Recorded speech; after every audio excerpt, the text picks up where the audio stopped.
નમસ્કાર, આપ જોઈ રહ્યા છો નેશન પ્લસ ન્યૂઝ. હું છું આપની સાથે હેતલ ભગત. આણંદ અમૂલ ડેરીમાં કામ કરતા 100 કામદારોને મોબાઈલ મેસેજથી નોકરીમાંથી છૂટા કરવામાં આવતા કર્મચારીઓએ હોબાળો મચાવ્યો હતો.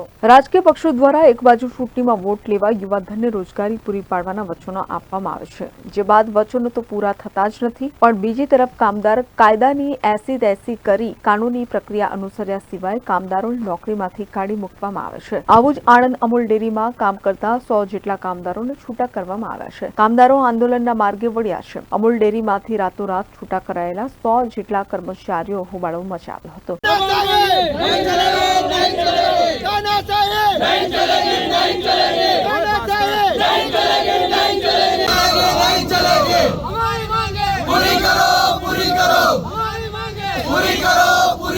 અને ડેરીના એમડીને આવેદનપત્ર આપી નોકરી પર પરત લેવાની માંગ ઉચ્ચારી છે. કામદારો સાથે સર્વ સમાજ સેના તેમજ કરણી સેનાના હોદ્દેદારો કર્મચારીઓ નવારે આવ્યા છે. ઇસ્યુ એ છે કે રાતોરાત ટેલિફોનિક આ લોકોને જાણ કરવામાં આવી, વોટ્સઅપ પર એક લેટર ફેરવવામાં આવ્યો કે માનવ બળ ઘટાડવા માટે અમે તમને છૂટા કરીએ છીએ, પણ એ લોકો 7 વર્ષથી નોકરી કરે. ત્યારે અમને ટેલિફોનિક ઘણા બધા ટેલિફોન આવ્યા. આ લોકોના કઈ ડાયરેક્ટરોની ઇન્ટરનલ કઈ પોલિટિક્સ છે. અમારી માંગણી આજે તમે 135 જે હિટલર સાઈડ ટેલિફોનિક જે ચૂલા બંધ કર્યા છે ડેરીના HR ઓફિસમાંથી, એટલે અમે એ લોકોને સ્પષ્ટ કહેવાયા છે કે માનવ બળ વધારવાનું હોય, ઘટાડવાનું ના હોય. 7 વર્ષથી કોન્ટ્રાક્ટ પર કામ કરો છો ને, 5 વર્ષથી કોન્ટ્રાક્ટ પર કામ કરે છે.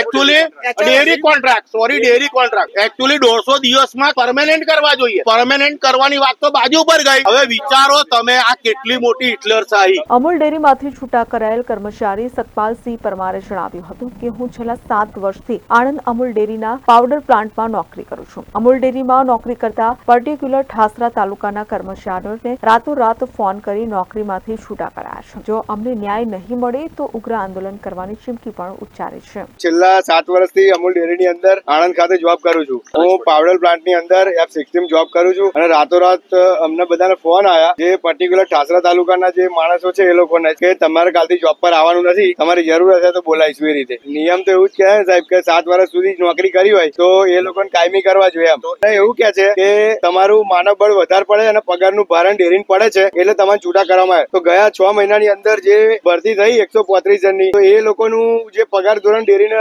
ભારણ નહીં પડતું. અમે તો એવું, અમારી માંગ એવું છે કે સાહેબ કે અમને જોબ પર પાછા લઈ લે. બસ અમારી કન્ફર્મ ઓર્ડર. અમે કોઈ પાર્ટીના માણસ નથી સાહેબ. કઈ પાર્ટી તમને ટેકો આપી? અમારી કરણી સેના છે, સર્વ સમાજ સેના છે, મહિપતસિંહ ચૌહાણ બાપુ છે, લગન દરબાર છે, ભાજપ કોંગ્રેસ કોઈ નહીં થાય. કેસરીસિંહ તો સાહેબ એમની રીતે આયા હતા, મતલબ કોઈ પાર્ટી તરફથી નતા આયા, સામાજિક આગેવાન તરીકે આયા હતા. અમે આગળ અમને ન્યાય નહીં મળે તો અમે આનાથી બી ઉગ્ર આંદોલન કરીશું.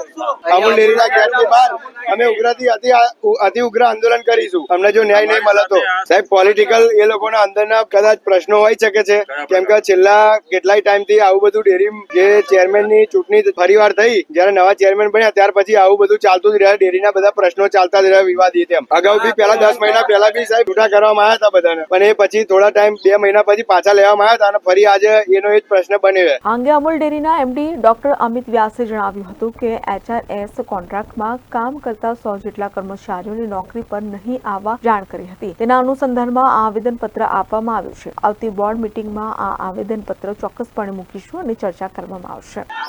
આજે બધા અહીંયા બધા ભેગા થયા અને મને આ એક આવેદનપત્ર આપવામાં આવ્યું છે, જેના અંદર હ્યુમન રિસોર્સ સોસાયટી HRS ના કોન્ટ્રાક્ચ્યુઅલ એમ્પ્લોઈઝ 100 જેટલા એમ્પ્લોઈઝને આપણે નોકરી પર નથી આવવા માટેનું જાણ કરવામાં આવેલ હતું. તેના અનુસંધાનમાં અરજી પત્રક આવ્યું છે અને જે અરજી આવેદન મળ્યું છે એ ચોક્કસપણે આવતી બોર્ડ મીટિંગ જે આવશે એના અંદર આપણે ચોક્કસપણે એને મૂકીશું અને જે આજે જે એમને વાત કરી છે એ તમામ વાતો હું ચોક્કસપણે અમારા જે ઉપલા અધિકારીઓ છે એમને ચોક્કસપણે જાણ કરીશું. એ હવે જ્યારે બોર્ડ મીટિંગ થશે એના અંદર બધી આ ચર્ચા થશે અને ચર્ચા કરીને જે બી નિર્ણય આવશે એ બોર્ડ મીટિંગ પછી આપણને જાણ કરીશું.